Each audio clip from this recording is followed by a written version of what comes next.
Also here this evening is Ken Starr, former independent counsel under President Bill Clinton, a Fox News contributor and the author of Contempt, a memoir of the Clinton investigation. Mr. Starr, good to see you tonight. Thank you very much for being here. Thank you, Martha. So the latest from the chairman of the Judiciary Committee, Jerome Nadler, is that he is giving Bill Barr a firm date. He said it absolutely, the rest of the full report must be turned over by April the 2nd. And there are other reports today that say that that Mr. Barr, the Attorney General, is not sure that he's going to be able to turn over the entire report. What are your thoughts? Right. My thoughts are Bill Barr is obligated as the Attorney General to follow the law, not a request or even a demand from the House Judiciary Committee chairman. And the law has been clear forever and a day that grand jury information must be protected. It's confidential, it's secret, and it's potentially a crime for Bill Barr simply to turn over information that may very well be, and likely is, grand jury information. So there's a process. So everyone should just allow the process to work.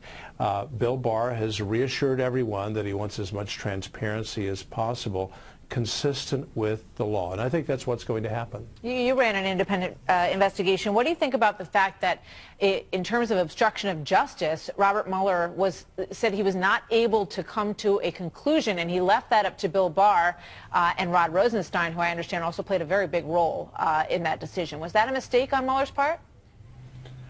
I disagree with that judgment because, Martha, we hired, so to speak, Bob Mueller to do exactly that. To make the decision.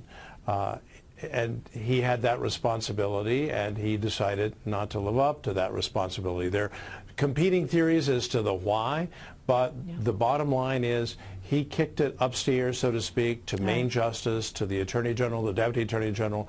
And so from everything that I know, especially as we're talking about things that were in the public domain, the president was not guilty in any respect of obstructing justice. He could fire James Comey, but some With people regard just to that, I'm sorry to refuse interrupt, accept I just want to play James Comey on this because we have some sound I want you to hear and get your thoughts on it. Okay. Let's play that. Yeah. I sit down with President Trump. He says, when I decided to just do it, talking about firing you, I said to myself, you know, this Russia thing with Trump and Russia is a made-up story. What did you think when you heard that? I thought that's potentially obstruction of justice, and I hope somebody is going to look at that. Again, the president appears to be saying, what he appears to be saying is, I got rid of this guy to shut down an investigation that threatened me. What's your reaction to that, Ken? My reaction is it is so ill-conceived that one could think that firing James Comey somehow ended the investigation. It launched the investigation, and what we now know, I'll be very quick about this, the investigation was not in any way interfered with. We know it was extremely lavish, 19 lawyers, 40 FBI agents and specialists. And there is no suggestion at all, in fact we have contrary suggestions, to the effect that Bob Mueller was able to carry out this investigation without any kind of obstacle or impeding from the Justice Department. So I really think that that approach of Mr. Comey, with all respect, is just absolutely wrong. So with the question, you know, with regard to whether or not the report needs to be released, you did release the report.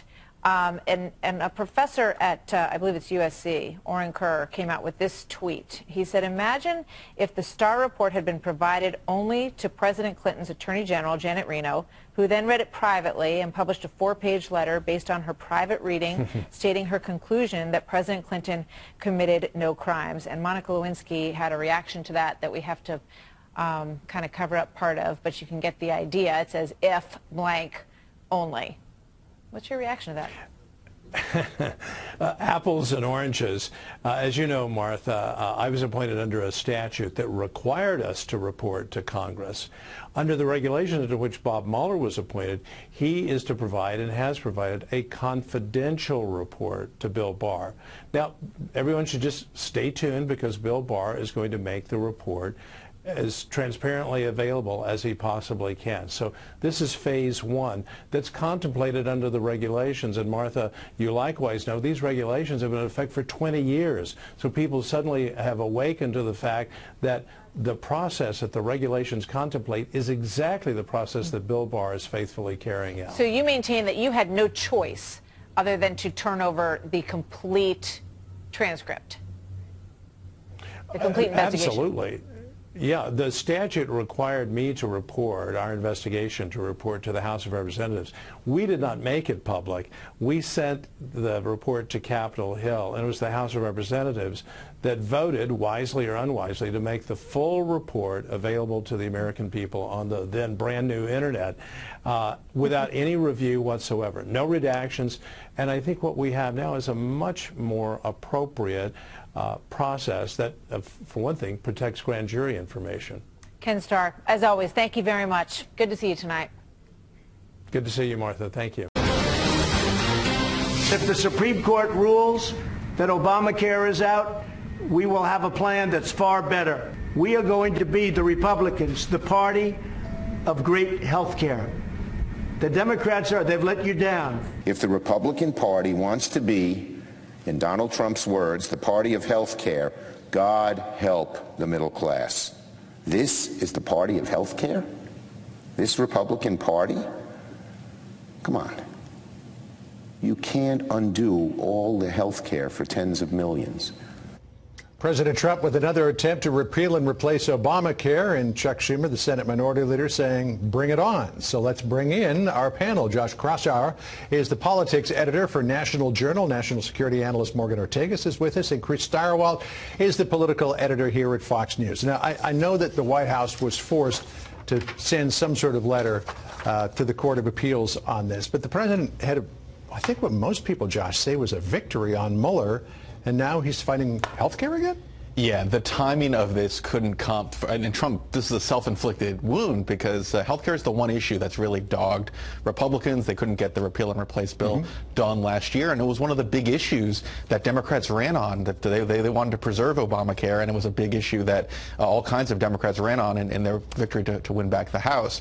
You know, voters, both Republicans and Democrats, are incrementalists. They're looking at the party that isn't going to disrupt the status quo more. And you had a lot of Democrats that have been talking about single payer, talking about a lot of really radical proposals on the presidential campaign trail. Well, here you have Trump now saying, well, I just want to rip up Obamacare, and I'm going to support this court ruling. So it's you have a lot of congressional Republicans really scratching their heads. I was going to say there's clearly a split between the president and Democrats, but there's also a split between Republicans. Let's listen to Susan Collins and John Kennedy of Louisiana here.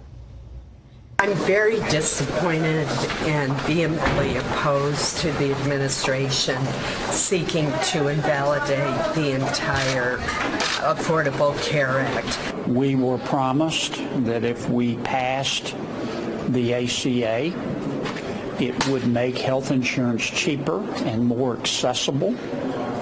It's done the exact opposite. I think we should strike it down with vengeance and furious anger. Doing his impression of Samuel L. Jackson there. So, I mean, if you got a split in the party, how do you try to get anything done? Well, I guess I disagree a little bit with my esteemed colleague Josh here on this. I don't think Republicans should be running away from health care at all, much to the chagrin of those of us in cable news. 2018 wasn't about Mueller. 2018 was about health care, and poll after poll, Republican primary voters care about this. And if you're unhappy with your health care, Republicans should remind voters that Obamacare is the law of the land and put it on the table. What is Medicare for All going to do that Obamacare failed to do? How is that a better plan? Make this entire election about federalism versus socialism. And when you do that, that plays into the broader themes. And yes, you do need to have a plan. And it looks like the White House may be potentially considering backing the Representative Bruce Westerman's Fair Care Act. That's on the table, and that looks to be able to expand coverage while significantly reducing health care costs and federal spending. The federal spending bit was the part that many Republicans were worried about in the Graham-Cassidy bill. Yeah, I was told this morning that they're still backing Graham-Cassidy, so clearly that's changed as well. It's a new day, John. But we talk about, the president got Obamacare repeal and replace, Chris, through the House when they controlled it. But Kevin McCarthy, according to Axios, told Trump over the phone that the decision made no sense especially after Democrats killed Republicans in the midterms in part over the issue of pre-existing conditions. So why is this another good dog to put back in the fight? It isn't, but the president feels very strongly, obviously, his ongoing feud with the deceased John McCain, a rather one-sided affair, is connected strongly to John McCain's thumbs down moment. Trump mentions it all the time. All the time. When he turned thumbs down on that and killed that, that was the moment. That was a bad moment for Republicans. This is a very good week for Republicans. This is the best week of Donald Trump's presidency. He has gotten the biopsy back, and the answer is no collusion. And this is a great opportunity for them. To dive into this in this way is not politically savvy for one simple reason. Obamacare is popular. It's pretty popular. It's above 50%, and people are generally satisfied. Quinnipiac polling this week was absolutely clear. People want status quo. Don't take away what we've got, and that's exactly what Republicans are talking about. Lindsey Graham thinks it was the perfect opportunity politically to dive into this. Listen to what he said. Oh, it's a quote. So let's listen to me say what Lindsey Graham was thinking. I look at this as sort of a new election, a fresh start. I've got this behind me now, talking about Mueller. It's a fresh start, so let's see what we can do, starting with health care. Josh? But John, this is the big difference between 2019 and 2018. Republicans controlled both the House and the Senate. So if the court does, agree with repealing Obamacare, you're not going to have a consensus with a Democratic House in coming up with any kind of replacement. Whereas the Republicans had their chance, and even Lindsey Graham had a proposal, Graham Cassidy, which didn't get enough support within his own caucus. So it is going to be a mess if somehow Obamacare gets repealed. Nothing is getting passed in the 115 Congress. Let's just make that clear. It doesn't matter what proposals the House Democrats come up with or what the president comes up with. Nothing's getting past this Congress. So this is all about positioning the arguments for 2020. What will be the president's plan and the Democrats' plan? And I guess I just disagree with you guys today. I think Republicans run scared often on health care and on these major issues. And if this president has taught everyone anything for 2 years, it should be not to run. But one of the big stories out of this support for the district court case in Texas is that there was a real difference of opinion, if you will, behind closed doors at the White House. You had Mick Mulvaney on one side, you had Alex Azar, and you had William Barr on the other side. And apparently it got kind of heated, from time to time when they were discussing this, but the president eventually sided with Mulvaney on this. And we don't know the degree to which Mulvaney was executing the president's will here.